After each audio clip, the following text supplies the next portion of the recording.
Hello, everyone. Welcome. I am Julie Johnson. I am the product owner and co-founder of Integrate. And today, this is our monthly LinkedIn Live.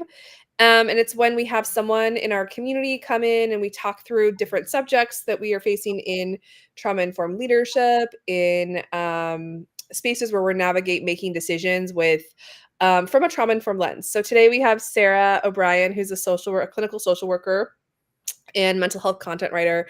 And she's with us, and we're going to be talking a little bit about a tool that she has developed called the Crisis Response Guide and how it can help us develop a plan inside of our spaces, our workspaces, our teams to help us navigate mental health crisis from a trauma-informed lens for non-clinical professionals. So Mhm. um, all right, Sarah. So why don't you talk a little bit about the crisis response guide and also like the problem you've seen? Why do we need this?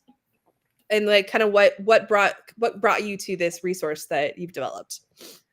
Yeah, well, I've done crisis work in the past, and did not get a lot of training. Let me just say that. Yeah. Um, they assume once you are like licensed or graduated that you just know how to do everything, but that's not true.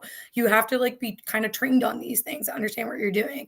And there are many individuals in clinical settings or are clinical providers who also don't know this stuff, or new providers or newly licensed clinicians also probably maybe don't have this stuff. It depends on where you've worked before. And if you have not worked in public mental health, then you probably do not have this experience. If you did not specifically choose to work in crisis intervention services in public mental health, then you probably don't have these skills or understand this sort of whole process. That is where I learned it, at a job where I was required to do it. The problem basically is that mental illness is everywhere and people are everywhere, right? Like where they're not. Right. Right. At work and your yoga class, right? And walking down the street, going to a farmer's market, whatever. This could be happening anywhere basically at any time. And there has been like a significant rise in mental health diagnoses since the pandemic. We know that they've done a lot of research about that. Mental illness is higher reporting, higher experiencing as the pandemic was traumatic for most people, to some degree, whatever it was. And during the pandemic, with all the isolation, we saw like mental illness and a lot of things like addiction and domestic violence and symptomology just like kind of run rampant. It got so much worse with people in isolation. So it's really common in the United States. It's estimated that 1 in 5 adults in the US live with a mental illness. So that number, the closest number I could find in year was published in 2021, and that is 57.8 million Americans, adults. We're not even talking about kids. Let's add that. There'd be even more, right? So this is just adults. Mental illnesses vary in degree of severity. So we're not talking about 57.8 million adults with really severe mental illness, but there is a range, and lots of stressors can make symptoms present more frequently, more intensely, last longer. So even though it might not appear to be like a serious mental health condition, it could flare up, essentially as being severe, depending on like what's happening with somebody or what kind of stressful situation they might be in. So that 1 in 5 means 20%. That is such a huge number. And if you think about it, like, where are you at spaces where there's at least 5 people? Right. Right. So many where Right. there's at least 5 people. So that means at least one of those 5 people is probably walking around with a mental health disorder, may or may not be diagnosed, may or may not be well treated. We don't know, but it's out there. Yeah, and I think that the thing that is tough is sometimes, you know, and what I can see from that those statistics is, sometimes we don't know what we're looking at. You know what I mean? Sometimes I think like as managers, as people, I think we don't always know what we're looking at, right? And I think get this, so having some of these tools can help us learn, kind of learn to look at, like, look for, looking for those signs, right? And I think that when we look at those statistics, I mean, that's a lot. That's a lot. It's like a lot of people. That's probably more than people want to admit, Myth. Yes. Yeah. Yeah. Exactly. So in that, how can you, with like a tool like the crisis response guide, how can we create more like supportive, how would that help create a more supportive work environment? Let's say a manager has no background in crisis. Well, how would that aid in accommodating individuals? Like, what would it give them? What would this tool that you can also scan right here, Mhm. okay, how would that help people, um, what's it called? Uh, learn to accommodate? Okay. What would Yeah. be something that they were able to pull from a nugget? Um, they're actional trauma informed steps. Yeah. So that's like one of the main things that I wanted to say. If I can Yeah. get to my so it's like a play by play. It's a walk you through. If this happens, then do this or say Mhm. this. If the person in crisis does or says this, then do or say this. It breaks things down by acuity, so from severe to moderate to low risk, and mainly the risk we're looking at here. So what you're going to triage and in mental health is safety. So whether they are safe to be with themselves, safe to be with other people, or safe to be on their own. If the answer to any of that is no, like they're not a danger to harming themselves, but they can't care for themselves well, and maybe that becomes really obvious, Mhm. then that is a safety concern. Um, or if they're a danger to other people or a danger to themselves based on behaviors or things that they are saying or things that they are doing, or sort of consistent behaviors that you may see, like if it's a family member or somebody you work with, day in and day out over time. And most people, yeah, like they have no idea what to do. I mean, I was a clinician with 9 years of experience when I stepped into crisis intervention work, and I had no idea what I was doing. And that was partly of like scary. Like for me, it's feeling like I did not have good training. And the expectation as a clinical provider was that I could effectively do TDO assessments with random people in the middle of the night without a ton of like crisis intervention training. So I think some of the basics I got were like these acuity level things, right? And the mandates and guidelines, which I'm pretty sure are federal, about harm, and about grounds for which somebody could be involuntarily hospitalized if they did not agree to be hospitalized on their own and they prove to be a danger to themselves or other people.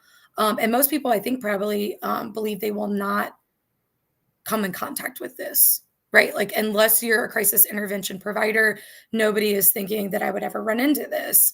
However, the places in which I had to provide, crisis intervention and assessment could have been anywhere, right? Somebody's house, at a gas station, at the library.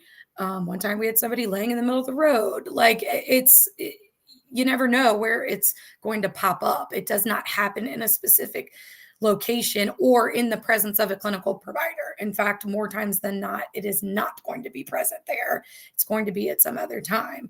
And so I totally understand like encountering somebody who seems erratic or dysregulated or shouting or um, not making sense and just like being at a complete loss of where to begin.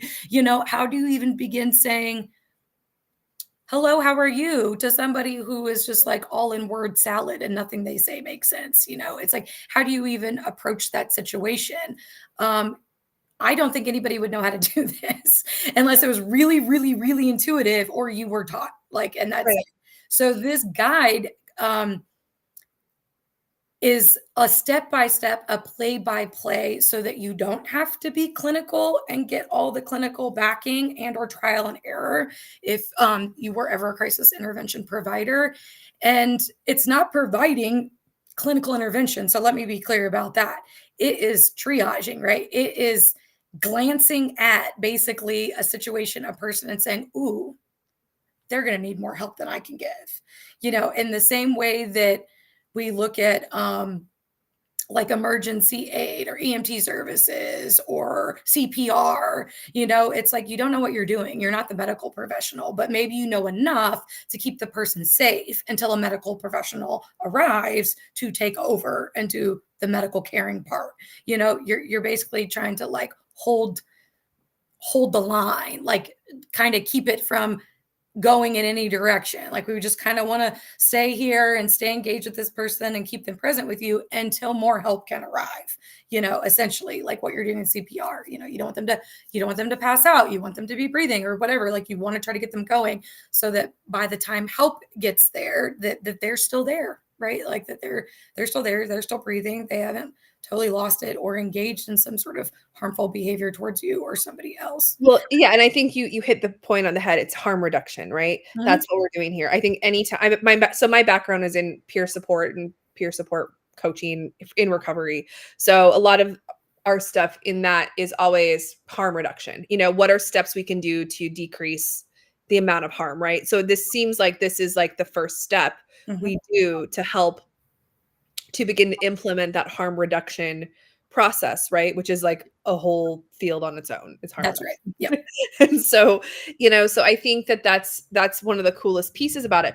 So let's talk a little bit more like so in the crisis response guide, there's three so if by the way, if you scan the little QR code up here, I see a couple of you all have scanned some things here.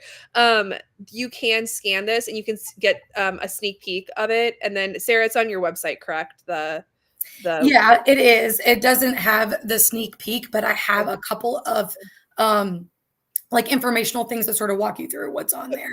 Yeah. Yeah. So you can, if you go to the QR code, you can see this like the screenshots of it and kind of what's in each one. So there's three things that there's a triage checklist, there is boundary setting, there is a case management guide, I believe. Mhm. Um And then and the graph. yeah, and then some of the clinical some of the research that went into the guide, correct? Yep. Cool.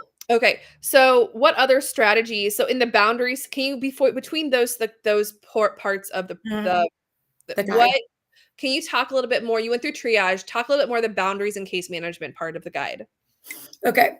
So the main part of the guide is like the call script. It's sort of breaking down the acuity levels, what you would look for and ask for severe, moderate, low, what kind of help you would be getting them, what kind of follow-up would maybe be appropriate depending on the acuity.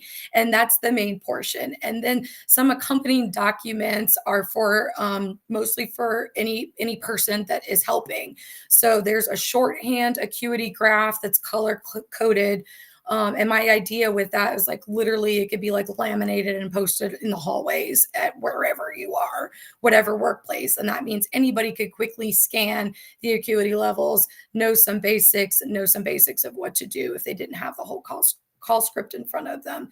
So what I have some other charts accompanying that graph, which include some case management 101 tips. So even if you're not a clinician or you're not in a helping professional role, you just happen to be helping this person in crisis at the time. However, we find out that, maybe we don't need to call emergency management services. They just need to be connected to something else. And maybe it's a family member, or maybe it's a doctor, or maybe it's some other kind of resource. Then I just have some sort of basic things on kind of also what to triage there. And we start with, my psych background, Maslow's hierarchy of needs, which are all the physical needs, right? Like housing, food, clothing, water, like those types of things. And then we sort of expand, right? Healthcare, medical care, socialization, supports, coping strategies, all of those types of things. And so it gives you kind of a rundown of like things that you could offer, and they aren't specific. This could be used worldwide, countrywide, whatever. It's not specifically call this number to get this doctor.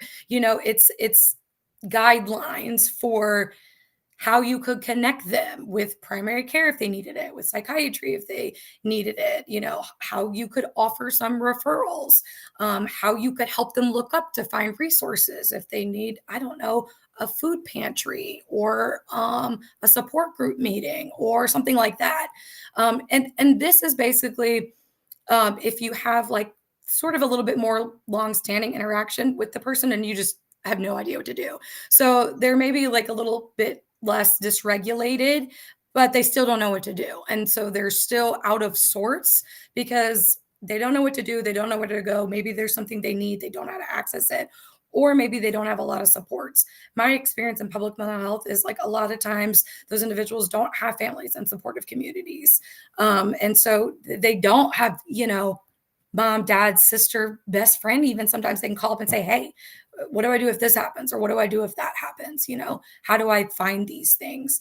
So it gives some options for that, things that people wouldn't think of that just come from all my years of doing case management, which essentially I would call resource allocation for individuals that have limited to no resources. Yeah. Okay, so let's talk a little bit about like a scenario where we would work through some of those pieces. Okay. So, okay, because those are all great examples. Okay, so we're going into the scenario. Okay, what? Okay, so we're talking like here's an example where there's always so we have a lot of people on in yoga. By the way, people, I don't know what's happening with the LinkedIn firing thing. It's not going live. We will post this, the recording of this. There, I don't know. We started earlier and it went everywhere else but LinkedIn, so we'll post it on Sorry, LinkedIn. guys. Sorry. Um, LinkedIn is not very flexible with its times. True. Okay, so but we have a lot of yoga, a lot of like mental health people watching on Facebook and YouTube. So what this situation is we're talking about is going to be more on this mindful eating part, okay, which is just always a giant smorgasbord of trauma when we start talking about eating disorders all the time. Gotcha. Um, okay, so I'm going to read this scenario, and then we're going to talk through how we would use the trauma response. You're sorry, crisis response guide Yep. to move through it. Okay, so we're talking about mindful learning and paying attention to our body in a training. Okay, in a workshop. This this workshop is open to anyone and has 36 people signed up. Um, Everyone is assigned a table in advance and their seat marked with their name. There is an explanation or learning portion first with information given on slides. Next is practicing the mindful eating. The first instruction um, is to choose one of four options. Close your eyes and describe in your mind with as much detail as possible the thing you are eating. As this exercise begins, one participant starts crying uncontrollably. They start wailing, hyperventilating. This, of course, disrupts everyone in a room as they attempt to practice mindful eating themselves. The behavior of this visibility is visibly upset and an inconsolable, an inconsolable person, and has interrupted a calm, quiet peace in the room. This is very happens a lot for us, especially for Exactly. those. Everyone starts to become more and more on edge and agitated as the upset person curls themselves into a ball on their chair and shudders as everyone else is approaching them. The person refuses to make eye contact, refuses to move, can't seem to stop crying, and won't allow anyone near them. You are paralyzed too, with absolutely no clue how to address the situation, and then providing your workshop for everyone else who has who has paid to attend. How do you respond? All right, so Sarah, let's walk us through the situation. Yeah, like what do you do first? Yeah, go for it. Yeah. How do we use the trauma response guide here? How we would use the trauma response guide is address them by their name, which I'm assuming if they signed up for the workshop, you already know. If you don't know their name, that is like the first thing you're going to ask. Hey, Right. what do you want me to call you? What Right. what's your name or what do you like to be known by? Right. And in this situation, we already know that. So this person is not talking to anybody, but we know their name because they signed up for the workshop. And so you want to address them by name. And the other thing you maybe want to do, like before you do that or as you do that, is maybe ask everybody else to kind of like back up or take a break or go outside or like take a few minutes to themselves. So maybe it's like less overwhelming with the number of people in the room. And maybe the energy of all the people getting agitated that they can't move on with the workshop that they paid for. So, Right. maybe having everybody else exit so that you can like address the person calmly and there isn't all this other commotion. And I would address them by name because and kindly and softly, because it's our favorite word to hear. And so we're going to maybe like tap into where they are stuck um, Right. by saying their name and sort of coming towards them. So it's a real gentle approach, but you do want to talk to them directly. Right. So talking to them directly, and then what do you do with the other people in the room? um you either ask them to like hang tight or to exit or to remain quiet or whatever, or if you need help, like maybe there's another person Sorry. there who is who can call somebody for you or who can run out and get somebody for you.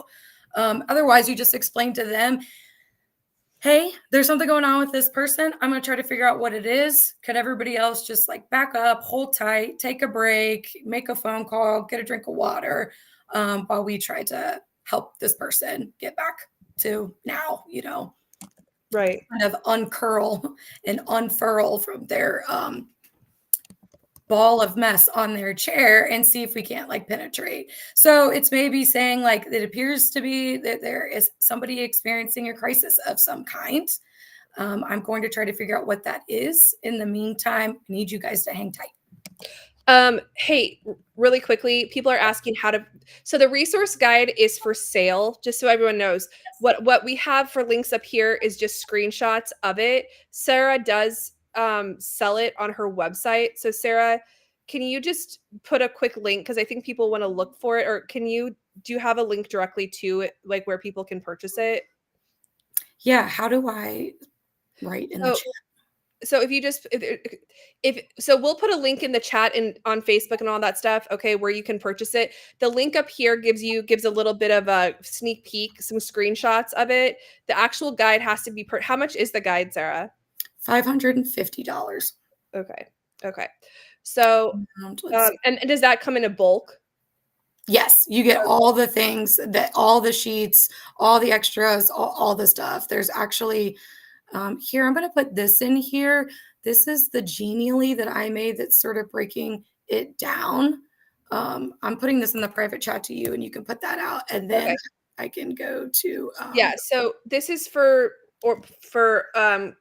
it's like it's in bulk so people can purchase it as an organization. And then Sarah, do you provide training on it? Yeah, I can workshop it. That's an additional fee. I can only travel in person so many places, so it would probably be virtual. You can't purchase it directly. You have to contact me because there's so many pieces and parts involved. So if you just want to like shoot me an email or you fill out on the contact form, and I'll put that in the site here, and saying that that's what you're interested in, I can get back in touch with you. Yeah.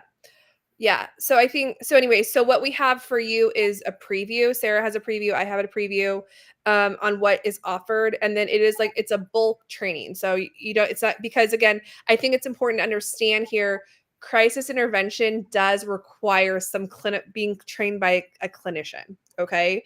And so I just want to make sure that I'm accenting that because I think sometimes resources are good, but in this situation because it's a crisis piece and this comes from Sarah's background, it's important that there's like a training component to that process. So, Yeah, and it's basically just so that I can kind of walk you through and answer questions. I mean, it is pretty self-explanatory, but yeah, if you've never done this clinically, you might look at some of it and say, like, what does this mean? Or what does this term mean? Or what do you mean? Can I have an example? Kind of more so. And I'm happy to do that. So, Julie, I put those links in the private chat. I just put it in Facebook and Great.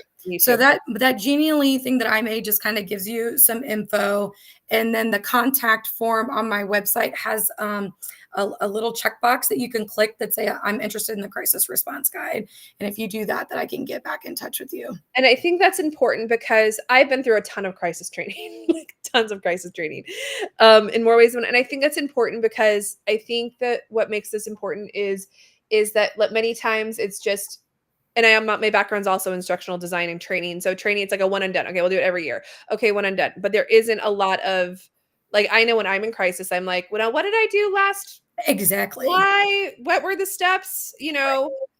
What do I do when someone's hemorrhaging on the floor? Whatever, and Yeah. screaming, you And you're know. probably not going to remember if you're helping in a crisis the next time because there's just like too much happening, right? So even if you do it and you follow the guide in the moment, like, yeah, it might not be intuitive the next time, No, especially if you don't do this on a regular basis, and I which think you that that's probably are not going to be. and I think that that's important to understand. I think it's important to understand that because I think sometimes when we think of training, especially the way that mental health is trained in our systems, lots of times we're like, okay, well, I did that in August, or I did that. We do that once a year, right? But that actually, from like a trainer perspective, actually these things need to be done on a very Regular, a regular, at least quarterly space is what I would they say usually quarterly. say. Yep. When anything is performance based like this, we actually need to be trained on this at least quarterly. Mhm. So, we have a long way to go on Yep. crisis response and optimal training. I could go on and on and on about that. Exactly. So anyway, I just want to make sure that we stood I said that. And then people are really interested in this, Sarah, on Facebook. So I love it. Can I read to you what okay, so guys out there, I'm having my trauma informed network folks peer review it and before I copyright it, which it'll all be coming very soon. And one of my colleagues got back to me and I want to read what she wrote about it sure. because she's clinical and it was just awesome. Like she's been doing it longer than me, so I think that that's cool. She said, I was a therapist for 18 years and a clinical supervisor for the last 4 of them. I wish I had had these crisis response guide as part of our toolkit for helping new therapists, clinic staff, and adjunct administration to have an actionable, trauma informed steps to take. When we or someone else is in crisis, our own trauma responses can impede our ability to take informed action, which is why these user friendly and deliberate step by step guides can literally be a lifesaver. Yeah. Right? Nice. Nice. That's awesome. So, reach out to Sarah if you have questions about the crisis response guide and what it can do, how it can help in non-clinical settings. But I guess again, I just want to say that because I'm non-clinical, but I've done a lot of mental health and crisis studies and worked in recovery and all these different places. I think it's really important to understand that you still like all of my training in recovery is from a clinician, in recovery. All of my training is from that. So I always want to say that from like a non-clinical side, because then people are like, great, I have a coach or something like that. But I really just want to emphasize that even when we say non-clinical in integrate, we still are saying that there's a space for clinical guidance and we need spaces to have clinicians training on these spaces or on these techniques, because they're the ones that know the ins and outs and the dangers and all the things that can go wrong, right? So I just wanted to make sure we're prefaced on that one. And I love that you're like highlighting that because people do are like, oh, I can just learn this, right? These are just communication skills, right? No, these are very specific, dealing with a very delicate individual kinds of skills. We are talking about safety. It's like, how comfortable would you be providing CPR to somebody if you weren't trained by a medical professional who knows how to do CPR? Right. You're probably Exactly. not going to feel very good about it. I certainly don't. And let me tell you, when I worked in public mental health, we did CPR training. Guess how it was done, Julie? Right. Once a year in an Yeah. online module training. Yeah. No, please, dear God, nobody asked me to provide Right. CPR. That it was Right. not hands on. That was not helpful. I know the basics, and I literally could not do it if somebody asked me to because Yeah. I only had to do that module once a year, and I Yeah. never used the skill. I never had to Yeah. perform CPR. And I would certainly want somebody who has done it before on a real human being to Yeah. train me how to do it, even on a dummy human being, right? Like on a model or whatever. So this is the same kind of thing. I'm really glad that you're highlighting that because even though I may talk about this like really easily, it's like, yeah, I have 15 years of experience Right. in mental health treatment, specifically trauma and past experience in crisis intervention, right? Like I sort of had a trial by fire, but I did it for years. Right. And so I learned by doing rather than being learned by training. And so I didn't even like that as a clinician, having the background that I did not feel like I knew enough about it. And so I can't imagine, I would hope nobody would think that they would know enough about it to just dive in and start using it without having any sort of understanding or Yeah. background. So I really appreciate you highlighting that Yeah. about yeah, it's might be really easy for me to talk about, but that's because I do this all day, every day. Like, Yeah. sort of in a way, right? Like, yeah, it just becomes part of my vernacular, but I know it's not part of everybody's, like, way of doing things and way of thinking about and approaching people who appear to be distressed. Yeah, absolutely.